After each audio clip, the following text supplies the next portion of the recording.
கூடியிருக்கிற அனைவருக்கும் வணக்கம். எடுத்தோடனே பொய்யை சொல்லி ஆரம்பித்து வச்சுருக்காங்க. நான் பட்டதாரியெல்லாம் இல்லை, இன்னும் 23 அரியர்ஸ் நான் வச்சுருக்கிறேன். நண்பர்களே, என் தோழி லீலாமணியிலிருந்து ஆரம்பிக்கிறதா நல்லது. எங்கள் ஊர் பக்கம் ஒரு பழமொழி ஒன்று உண்டு, ஒளிய தெரியாத போய் தலையாரி வீட்டில் ஒளிஞ்சான் அப்படிம்பாங்க. அப்படி லீலாமணி மேலைக்கு ஒரு ஆபத்து என்றால் அதை பாதுகாக்கக்கூடிய ஜாம்வானாக என் தோழர் சாரணி சொன்னீங்களே, இதை விட காலை கொடுங்க எங்கேயாவது இருக்க முடியுமா?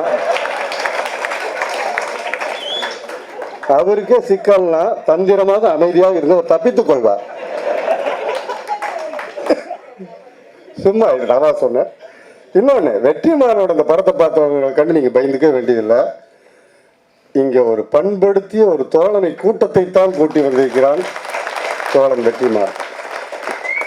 நண்பர்கள், நம்மளுக்கு இவங்க பேசுனால கண்டாலும் தெரியும், அந்த உலக படம் அது இதுலாம் ஏதோ பேசுவாங்க.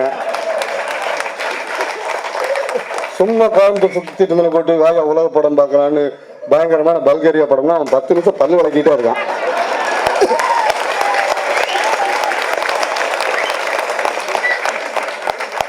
அதனால வந்து நம்மளுக்கு இந்த விருது உருதெல்லாம் நமக்கு தெரியாதுங்க. அந்த மேட்டரை நான் வரலீங்க. இந்த கூட்டத்துக்கு வந்து 2 காரணம். என் தோழன் ஒரு ஆவணத்தை கொடுத்துட்டு போயிருக்காரு, ஒரு படமா. இன்னொன்று, இங்கே உட்காந்துருக்கிற நம்ம இணையம் கரெக்டாக 19 வருஷம் நான் பின்னாடி போய் பார்க்குறேன். இதே நம்ம தானே தலைவர் தான் வந்து பாமரம் சொதப்பிட்டான்னு சொல்லி பெட்டிஷன் கொண்டு போய் கொடுத்தாரு குமுக ஆஃபீஸில். நம்ம இந்த பாலச்சந்திர பற்றி கண்ணா பின்னா கிறுக்கி வைக்க, அப்புறம் அவர் என்ன பண்ணுவார், இயக்குநர் சங்க தலைவர் இருந்தால் போயிட்டா ஆகுன்னு. அதுபோல நாங்கள் வெளியே பல முறை சந்திச்சுட்டு இருக்கோம், அதெல்லாம் வேற. நான் இந்த மண்ணின் மைந்தன், இந்த மக்களுக்கான கலைஞர் இருக்கிறாரு வராருன்னு நான் இந்த கூட்டத்துக்கு வரக்கான இன்னொரு மிக முக்கியமான காரணமாக பார்க்கிற நண்பர்களே. ஏன்னா அவர் பெட்டிஷன் கொடுத்த அடுத்த வாரமே இன்னொன்று எழுதின குமுதத்தில், அது திரையுலக தருமி மேதை மணிரத்னத்துக்குன்னு ஒரு படம், ஒரு இது. அப்போ எழுதுனேன், தலைவர் பெட்டிஷன் கொடுத்தாங்க, நம்ம அதுக்காக தலைவர் விட்டு நம்மளுக்கு அவருக்குமான அன்பு போகுமா? அப்போ எழுதுனேன், இதில் பார்த்தீங்கன்னா பம்பாயில் அந்த சாய்ரா பானு வந்து பானுன்னு மட்டும் வீட்டுக்கார்ட்ட அறிமுகப்படுத்துவார். அப்புறம் பார்த்தா போகிறப்ப குர்ஆன் எடுத்துகிட்டு போவா. இந்த தரப்பில் பார்த்தா அவனும் மதத்தை விடாமல் இருப்பான். இதெல்லாம் இந்த மண்ணுக்கான படம் இல்லையா? காதல்னு வந்தாச்சுன்னா அது அந்த பையன் பூணில் பிச்சு வீசுறானே, அவன் அந்த சிலுவை அத்து வீசுறானே, இதுதான் இந்த மண்ணுக்கான படம் இது அப்படின்னு நான் தலைவனை பற்றி எழுதியிருந்தேன். நண்பர்களே, பொதுவாக நம்ம தமிழ் சினிமா வந்து எத்தனை தடைகளை தாண்டி வந்திருக்கு, நம்மளால எத்தனை பேர்த்து தப்பிச்சு வந்திருக்கோம் தெரியும். அந்த காலத்தில் படம் எடுப்பான், அந்த என்னென்ன போலீஸ்காரன் மகள் அப்படின்னு இருப்பான். அப்புறம் பார்த்தா தங்க பதக்கம் எஸ்பி சௌத்ரி டிங்கிள் டிங்கிள் லிட்டில் ஸ்டார், இதே மாதிரி. அப்புறம் நம்மளுக்கு போலீஸோட தண்டவாளம் என்னப்போ அப்படி எடுக்க முடியாத மாதிரி ஒரு சூழல் ஆகிட்டு, இந்த போலீஸ் சரியில்லை, ரகசிய போலீஸ் நல்லா இருக்கு, ரகசிய போலீஸ் 115 அப்படின்லாம் எடுத்தாங்க. அதுக்கப்புறம் ரகசிய போலீஸும் சிக்கல் ஆயிடுச்சு அப்படின்னு யோசிச்சு சிபிஐ டைரி குறிப்பு அப்படிங்கிற அளவுக்கு எடுத்தாங்க. உண்மையிலே நண்பர்களே, நிறைய சினிமாக்காரர் வர்றவங்களே வந்து இந்த செயின்ட் ஜார்ஜ் கோட்டையில் கொடியாத்திரக்கு முதலமைச்சராங்கன்னா முதல் வேலை கோடம்பாக்கத்தில் போய் பஞ்சு டைலாக் பேசணும்னு தான் ஆயிருக்குது. அப்படி சினிமாக்காரர்கள் வந்து அரசியலுக்கு வர நிலைமையில இங்கே ஒரு பெரிய ஆபத்து காத்துட்டு இருக்குது. போலீஸ்காரனா தப்பி தவறி சினிமாக்குள்ள வந்தார் நம்ம கதி பூரா கந்தலாயிருக்கு. ஏன்னா அவங்கள மாதிரி ஒரு திரைக்கதை வசனம் எழுதுறதுக்கு ஆளுகளே கிடையாதுங்க. நான் சொல்ற டவுட்னா, நம்ம டிஆர் கார்த்திகேயன் சிபிஐ இயக்குனராக இருந்தார்ல, அவர் ராஜீவ்காந்தி கொலைக்கேஸை பத்தி ஒரு புக் எழுதியிருப்பார். அத மாதிரி ஒரு திரைக்கதை நீங்க படிச்சிருக்கவே முடியாது, அவ்வளவு சூப்பரா இருக்கு. திடீர்னு மண்டபம் சமூகத்தை அவரே தொங்குறதுக்கு முன்னாடியே திடீர்னு அவர் மாமான்னு அறிமுகப்படுத்துவார். அடுத்து 3வது வந்து மாமா சித்தப்பா இருப்பார். அதில் மிக முக்கியமான விஷயம் என்னன்னா, இந்த ராஜீவ்காந்தி வழக்கிலேயே அரசு சாட்சியம் 173 நினைக்கிறேன். இவரை மாதிரி ஒரு சூப்பர் திரைக்கதையால் பார்க்க முடியாது. அவர் தான் எனக்கு தெரிஞ்ச உலகத்திலேயே அந்த ஆசாயன் 173, அந்த இந்த இதுக்கெல்லாம் போடுங்க, இந்த ஃபேனுக்கு அந்த இதுக்கு என்னங்க, இந்த கடிகாரத்துக்கு போடுங்க, அந்த 9 வாட்ஸ் பேட்டரி, அதுக்கு பில் போட்டு கொடுத்தவர் அந்த உலகத்திலே அவர் ஒருத்தர் தானுங்க. நாளைக்கு வேணா நீங்கள் இந்த பூ மார்க்கெட் போனீங்கன்னா நாளைக்கு ஒரு மூலம் மல்லிகைப்பூ வாங்கினா கூட பில் போட்டு கொடுப்பாங்க போட்டுருக்கு. அந்த அளவுக்கான திரைக்கதை எழுதக்கூடிய ஆட்கள் காவல்துறையில் இருக்கிறார்கள். அவங்க மட்டும் எழுத வந்தால் வெற்றிமாறனில் பொட்டியை கட்டிட வேண்டியதான். உண்மையிலே வந்து அது வாய்ப்பே இல்லை என்பதுதான் என்னோட நண்பர்களே. இன்னொரு விஷயம் என்னன்னா, நான் வந்து தொடர்ச்சியாக வந்து 80 மத்தியெல்லாம் வந்து இந்த ஆம்னஸ்டி இன்டர்நேஷனல் சொல்லப்படுகின்ற சர்வதேச பொது மன்னிப்பு இயக்கத்தில் வேலைகள் செஞ்சுட்டு இருந்திருக்கோம். ஆதங்கமாக இருக்கும். அப்போ பார்த்தா சிங்கானூரில் லாக்அப் டெத் நடக்கும், அல்லது பேரூரில் ஒரு காவல் சித்திரவதை பண்ணி கொண்டிருப்பாங்க. எங்களோட வேலையை வந்து இதுக்கான கையெழுத்து இயக்கங்கள் அப்படின்ட்டு அவங்க தெருக்கூட்டங்கள் போடுறது, தெருநாடகங்கள் போடுறது, இதெல்லாம் பண்ணிருந்தோம். அந்த ஆம்னஸ்டி இன்டர்நேஷனல் வந்து இதுக்காகவே டார்ச்சர் இன் 80s சொல்லி ஒரு புத்தகம் கொண்டு வந்தாங்க. ஆக இந்த அளவுக்கு ஒரு காவல் சித்திரவதைங்கிற எந்த அளவு மனித கண்ணியத்துக்கு எதிரான விஷயங்கிறதுக்காக இதே முன்னாள் அமைச்சர் அந்த சாதிக் பாட்சா வச்சு நாங்கள் ரேஸ் ஃபார் ரைட்ஸ்னு ஒரு ஊரில் கூட நடத்திருக்கோம். கோவையில் தோழன் சந்திரனுக்கெல்லாம் தெரியும். ஆக நாங்கள் எங்கெங்கோ ஒவ்வொரு மூலையில் செயல்பட்டு கொண்டிருந்த மனித உரிமைகளுக்காகவும் இந்த மனித மாண்புக்காகவும் குரல் விட்டு இருந்ததை இந்த மனுஷன் ஒரு சினிமாவை எடுத்து நம்ம கையில் கொடுத்துருக்காருங்க. அந்த அந்த அளவில் நான் என் தோழனை வெற்றியை பார்க்கணும். உண்மையில் கொடுமைங்க. இந்த காசிக்கு போனால் கருமம் தொலையாதுங்கிற மாதிரி உடுமலைப்பேட்டைக்கு போய் எனக்கு ஒவ்வொருத்தரம் தெரியல.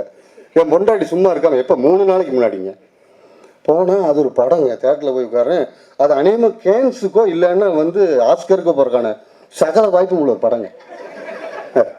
அது என்னங்க அது இல்லைங்க, இப்போ ஒரு மாபெரும் புரட்சிகர படம் ஒன்று வந்திருக்குங்க. அது என்னங்க, சேதுபதி. ஐயோ ஐயோ சாமி, நான் என்ன இருக்கா ஒரு டைவர்ஸாக பண்ண முடியும் பொண்டாட்டி எந்த படத்துக்கு கூட்டு போனதுக்கு. அதில் வர்றாரு சேதுபதி ஐபிஎஸ் வர்றாரு, கம்மா பற்ற வைக்கிறார் போகிறார். அந்த படத்தில் அந்த பொண்டாட்டி மட்டும் 230 தடவை தோசை சொல்கிறாங்க. அப்புறம் அவர் ஏய் பொண்டாட்டி ஏய் குண்டாத்தி அப்படின்னு ஒரு 6400 தடவை அந்த படத்தில் சொல்கிறாருங்க. பயங்கரமாக இருந்துச்சுங்க. உண்மையில வெற்றிமாறன் மாதிரி ஆட்களுக்கெல்லாம் தண்டனை கொடுக்கணும்னு நினச்சா அவர் கையை காலை கட்டி வாயில் துணியை பற்றி இந்த படத்தை 5 தடவை பாருங்க. அவ்வளோ ஒரு மாபெரும் காவியம் உண்மையிலேங்க. இந்த படம் பார்க்கறதுக்கு போலீஸ் ஸ்டார்ஜில் அடிப்படை செத்தரலாங்கிற அளவுக்கு அந்த அளவுக்கு ஆயிட்டேன். அதே மாதிரி என்னன்னா, எனக்கு உண்மையில கடுப்பும் கோபத்தையும் வைத்த ஒரு படம் என்னன்னா, நான் தமிழ் சினிமா பார்த்து வெறுப்போடையும் கல்வி வந்த படம் வந்து அந்த இதுங்க குருதி புண்ணல்னு ஒரு படம். அதை விட ஒரு போலீஸ் டாக்குமெண்ட்ரி போலீஸும் நினைச்சாலும் எடுக்க முடியாது. அப்படி அதில் வர போலீஸ்காரர் வீட்டு நாய்க்குட்டியும் கூட மோசம் அழகழகாக இருக்கும். மக்களுக்காக போராடும் கருங்குரங்கு மாதிரி இருப்பான். அப்புறம் கணவன் வந்து கொல்லப்பட்டதே தெரியாமல் அந்த பெண்மணி வந்து கக்கூசில் உட்காந்து போசியில் சோறு எடுத்து சாப்பிட்ருக்கோம்.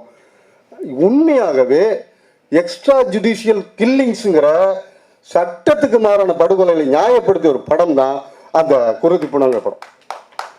அவ்வளோ வயிறியும் அந்த படம் பார்க்கும்போது. அதை பார்த்தா மக்களுக்காக போராடுறேன்னு சொல்கிறவன் ஒரு பாலியல் வெறி பிடிச்சவனா, அங்கே உள்ள ஒரு சக தோழிய கௌதமியை ஒரு பாலியல் பலாத்காரம் பண்ணக்கூடியவனா அந்த படம்லாம் காமிச்சிருக்கும்.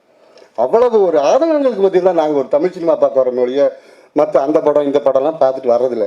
எங்களுக்கு ஒன்று விட்டா கதி இல்லை, இளைய குடி கட்டி வழி இல்லைங்கிற மாதிரி நாங்கள் வச்சுக்கிட்டு வந்தவங்களாம் எங்களுக்கு கிடையாது படம் அப்படிங்கிறதான் நண்பர்களே. உண்மையிலே போன வாரம் இதே இடத்துல வந்து நம்ம அன்புக்குரிய தலைவர் பாலமேந்திரோட 2ஆம் ஆண்டு நினைவுக்கு நடந்துச்சு. அவர் தான் சொல்லுவார், எங்கிட்ட பேசுகிற ஒரு நாள் சொன்னார், பமரன் இவங்க இந்த கேமராவுக்கு பின்னாடி நடிக்கிற நடிப்பு இருக்குல்ல, அதை மட்டும் இவங்க கேமராவுக்கு முன்னாடி நடிச்சாங்கன்னா ஒவ்வொருத்தருக்கும் நேஷனல் அவார்டு கட்டாயம் கிடைக்கும் அப்படிம்பாரு. ஏன்னா அந்த அளவு பம்புவாங்க. இப்படிம்பாங்க, அது இங்கே என்ன இருக்குன்னே எனக்கு தெரியல, இப்படிம்பாங்க அந்த அதெல்லாம் பார்த்து போய் தான் வந்து போய் சொன்னார். உண்மையில் வெற்றியை திட்டி நான் போன வாரம் பத்திரிகையில் ஒன்று எழுதியிருந்தேன்.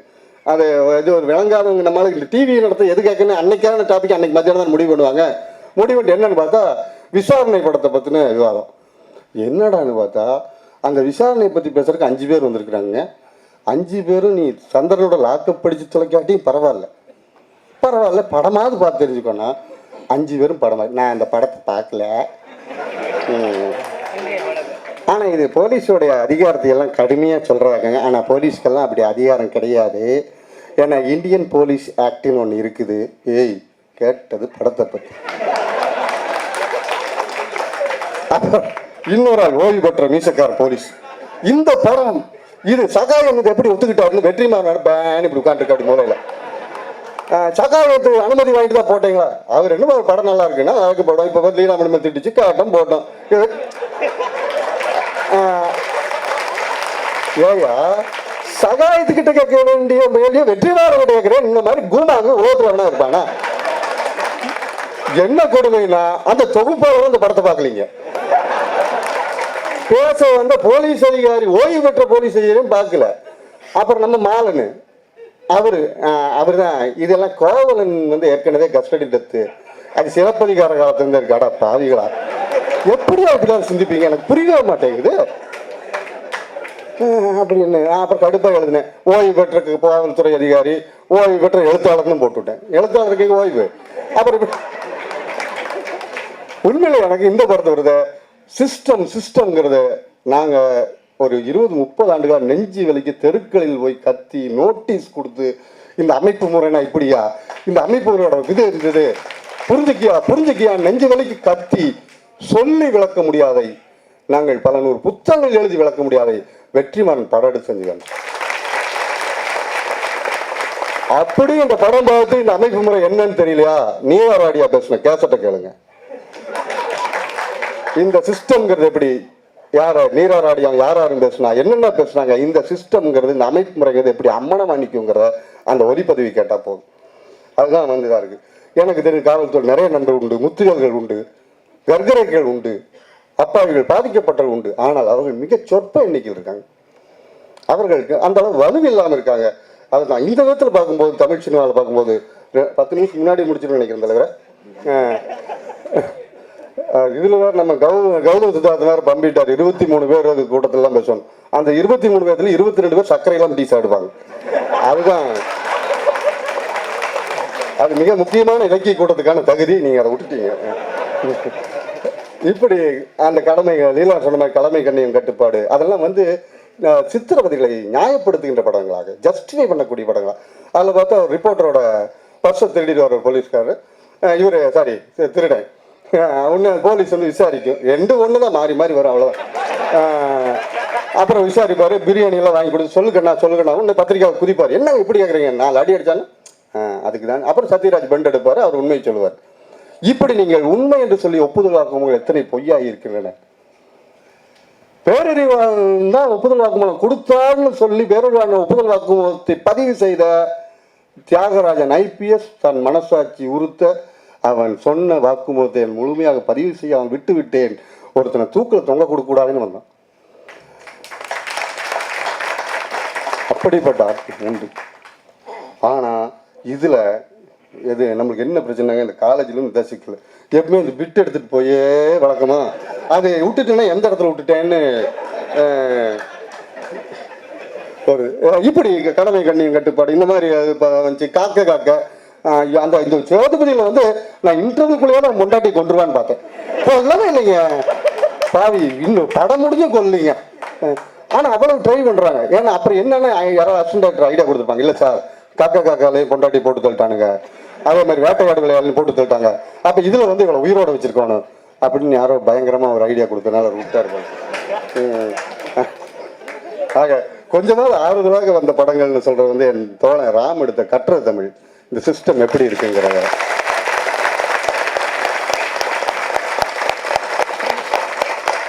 இந்த அமைப்பு முறையுடைய ஒரு அவலமான அசிங்கமான கோரமுகத்தை அது தொட்டு காட்டுச்சு. இன்னொன்று சட்டையரா நக்கலா சொன்னாலும் கூட நண்பன் நலன்குமாரசாமியுடைய சூதுகவும் அது சூப்பராக சொல்லிச்சு. அவர் நம்மள மாதிரி எகத்தாளமா சொல்லியிருப்பார். அந்த என்கவுண்டர் போலீஸ் என்னென்னமோ பில்டப் கொடுப்பாங்க, கடைசியில் ஒரு பொச்சில் சுட்டுருவார் அவர். ஆனா வாயா பின்னாடி சுட்டுக்கிட்டான் அப்படிமா கூப்பிட்டு அந்த மாதிரி. அதே மாதிரி மௌனகுரு மாதிரி படங்கள் அப்படியெல்லாம் பார்த்துருக்கோம். இந்த இது நண்பர்களே, கடைசியாக பேச முடிக்க முடியும் ஒரே ஒரு விஷயம் மட்டும் சொல்லி விடைபெறேன். நான் இதை பற்றி இந்த இணையதளத்தில் வந்து ஃபேஸ்புக்கில் போட்டு விட்டேன். வெற்றி படம் பார்த்தோன்னே இந்த மாதிரி எண்ணற்ற இயக்கங்கள் செய்ய வேண்டிய பணியை, பல 100 புத்தகங்கள் செய்ய வேண்டிய பணியை வெற்றிமாறனின் இந்த படம் சாதித்திருக்கிறது அப்படின்னு சொல்லி. ஏன்னா இன்றைக்கெல்லாம் ஃபேஸ்புக்கில் போட்டதான். அங்கே இப்போ எங்கள் அப்பத்தாக்கிட்ட பேசினாலே அவன் ஃப்ரெண்ட் ரிக்வெஸ்ட் கொடுத்தா தான் நான் பேசுகிறேன். ஏன்னா அந்த அளவுக்கு ஒரு டெக்னாலஜி டெவலப் ஆகிட்டோம். நண்பர் வெற்றிமாறனுக்கு ஒரே ஒரு வேண்டுகோள், இந்த விசாரணை படம் இதோட நிற்கக்கூடாது. என்னென்னமோ இந்த சிங்கம், குரங்கு, கருங்குரங்கு இதெல்லாம் வந்து பார்ட் 2, பார்ட் 3, பார்ட் 5 எல்லாம் வருது. தயவுசெய்து இந்த படம் விசாரணை போல பல பாட்டுகள் வரணும்.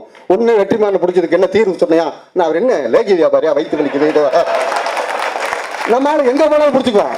இதெல்லாம் சொல்றல ஒரு தீர்வை சொல்லு. ஐயா அவன் ஒன்று முடிஞ்சு ஒரு சினிமா எடுத்திருக்காயா, என்ன பண்றது, இவ்வளவு கன்றாய்க்கு மதியில் ஒரு படம் எடுத்து வந்து 3 நாள் ஓடுறதுனால தண்ணி குடிக்கணும். தீர்வை சொல்லணும். என்ன சர்வரோக நிவாரணியா வச்சிருக்கிறாரு, அதெல்லாம் இல்லை. நம்ம தீர்வை நம்ம தேடுவோம். மறுபடியும் அவரையே வாத்தியாராக்கணுங்கிறேன். நண்பர்களே, இந்த விசாரணை இந்த ஒரு பாட்டோடு நிற்கக்கூடாது. அதே மாதிரி கோர்ட்டு பல்வேறு விஷயங்கள் செயல்படுவார், அவர் தொடர்ந்து பண்ண நினைக்கும். அது நம்ம அத்தனை பேரும் கொடுக்குற ஒத்துழைப்பில் இந்த மனிதன் இருப்பான். அதை விட முக்கியமாக என் தோழன் எங்கள் ஊருக்காரனு சொல்லலைன்னா அது மரியாதை இல்லை. எப்பவுமே உள்ளூர் குளத்துக்கு வந்து மரியாதை கிடையாதுங்க. ஆனால் நம்ம ஊர் கோயிலெல்லாம் குளமா தீர்த்தமே இல்லைன்றான். அங்கே மகாமகம் தான் போகணும், அதுதான் தீர்த்தம். அதனால என் தோழன் சந்திரகுமார் நாங்கள் பேசவே மாட்டோம். அது கேன்ஸுக்கு போயிட்டு வந்தால் தான் நான் கோயம்புத்தூர்லேருந்தே பேசுவேன் கூட. ஆக இந்த லட்சணத்தில் நாம் பாராட்டுகிறோம், ஒவ்வொருத்தரையும் கொண்டாடுகிறோம் அப்படின்னு சொல்லி என் பேச்சு சகிச்சுட்டு உங்களுக்கு நன்றி, வணக்கம்.